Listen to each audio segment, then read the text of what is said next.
Hello, to Miss Ito. Today may handaan sa bahay. Una nga dumating sa bahay namin ang pamilya ng ate ko. Sila talaga ang punong abala kung bakit may handaan sa amin. Ayan si Trina, pangalawang anak ng ate ko. Ayan naman ang ate ko. Birthday niya last April 13. Aba, ang dami niyang bit-bit na pagkain. Nauna na nga yung pizza na pinadeliver agad. Siya rin nagbayad niya. Yung nasa likod naman ni nanay, nasa pintuan ay si Alex. May dala siyang malaking Jollibee, mukhang marami ang laman. Si Alex din, yung naka-blue, ay nag-birthday din ng April. Pagkababa ng mga pagkain na dala ng ate ko, talagang tiningnan niya kung anong ulam namin. At nagustuhan niya yung ulam namin, paksiw na bangus. Ito namang nakapula, yan si Noel, asawa ng ate ko. At syempre, tatay nila. Birthday din niya ng April. So ayan guys, meron talagang celebration sa amin. Tatlo ang may birthday sa amin ng April. Isa sa mga dala na pagkain ng ate ko, itong pansit na may sabaw. Madalas tong dinadala ng ate ko kasi ang sarap-sarap talaga. Nagbalot na agad ang ate ko para sa kanyang bunsong anak kasi wala dito. Kasi super review, super studious yun eh. Si Kyle, si Trina at si Alex naman ay inihanda na ang mga gagamitin sa pagkain kasi hinihintay pa namin dumating ang pamilya ng kapatid ko si Marvin. At dumating na nga sila. Ayan si Rachel. Syempre si Kyler. At ito naman si Kiefer. Center of attraction na naman si Kyler kasi sobrang tabatchoy. At ang huling pumasok sa pinto ay ang aking kapatid na si Marvin na gutom na. Hindi lang gutom, init na init pa.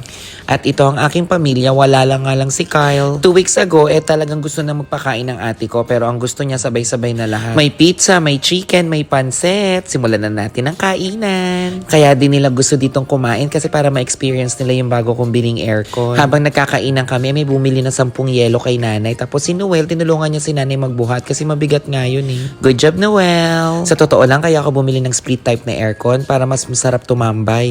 Para talaga to sa pamilya ko, lalo na kapag dinadalo kami ng mga kamag-anak at lalo na tong pamilya na to. Hindi sila uuwi agad kasi malalamigan sila. Parang may kulang kaya umorder ako ng 10 Chowking halo-halo. Alam ko paborito to ng lahat kasi tag-init. Tinulungan nga ako ni Alex mamigay ng halo-halo sa bawat isa at lahat sila meron. Sa totoo lang yung kapatid kong si Marvin hindi yan kumain kasi hinihintay niya talaga yung halo-halo. Alam nyo dati lumalabas talaga kami, kumakain kami sa mall or sa restaurant. Pero sa panahon ngayon, sa edad namin ng ate ko, mas nararamdaman namin yung ganitong simpleng celebration. Simple lang, chill lang at relax. At lalong-lalo na, hindi malaki ang gastos. Pansin ko din ang kasiyahan ng nanay ko kasi ito yung gustong-gusto ng nanay ko, yung nakikita lahat at sama-sama kami. Pag nakikita ng nanay ko yung mga apo at mga anak niya tsaka mga in-laws niya, talagang lumalakas talaga siya. Kahit pagod buong maghapon kakikilos, pag nakita kami, siguradong relax siya. Ito naman si Kuya Romel, yan naman yung pinsan namin. Habang kumakain ng halo-halo, chumichibog, at malamig ang aircon, naku, sabayan mo pa ng isang magandang movie. At sang damakmak na kwentuhan at tawanan, yan ang tinatawag na relax lang.